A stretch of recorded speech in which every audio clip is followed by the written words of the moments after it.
बिहार के अंदर चुनाव होने जा रहा है और चुनाव बहुत नजदीक आ चुका है, लेकिन देखा जाए तो बीजेपी को घेरने के लिए विपक्ष के पास ऐसा कोई मुद्दा नजर नहीं आ रहा है। अब पूरे भारत में लमसम 543 सांसद हैं, यानी कि 543 सांसद पूरे भारत के अंदर संसद में दिल्ली के अंदर बैठते हैं। और इन लोगों का काम क्या होता है, जो हमारी देश की जनता है उसके विषय में बात करना, उसके मुद्दे उठाना और पक्ष के विषय में सवाल करना। एक दिन की लागत कई लाख रुपये संसद चलाने में आता है,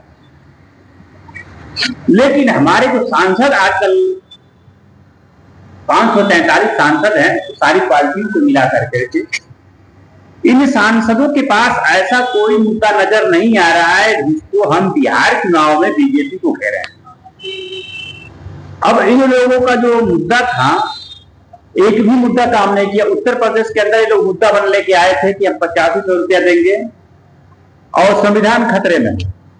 अब इन बातों को लोग ऐसे भाग गए, उस समय तो लोग धोखा खा गए, लेकिन बाद में इस बातों को भाग गए, ये न संविधान को कोई खत्म कर सकता है और ना ही कोई 5000 रुपया प्रति महीना दे सकता है किसी को, कोई भी सरकार हो, चाहे वो बीजेपी हो, चाहे कांग्रेस की हो, चाहे समाजवादी हो, चाहे लालू, किसी ममता बनर्जी किसी की भी हो, कोई 8500 रुपया प्रति आदमी को महीने में नहीं दे सकता है, क्योंकि उतना हमारा जीडीपी नहीं है, जितनी जनसंख्या है। अगर 1% व्यक्ति को उसके हिसाब से जोड़े तो करोड़ों अरबों रुपया हो जाता है प्रति महीना।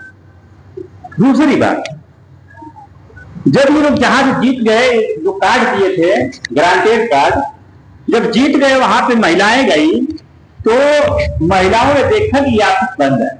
अब इन लोगों का सारा बात झूठा निकला।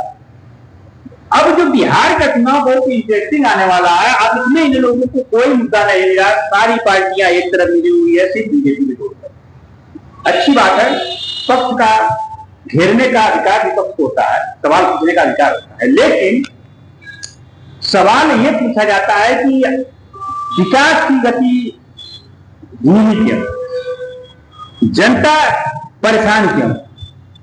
ये होता है पक्ष को विपक्ष घेरता है। लेकिन बहुत ही इंटरेस्टिंग बात यह है कि बिहार के अंदर एक मैटर सारा विपक्ष उलझ गया है। मैटर यह है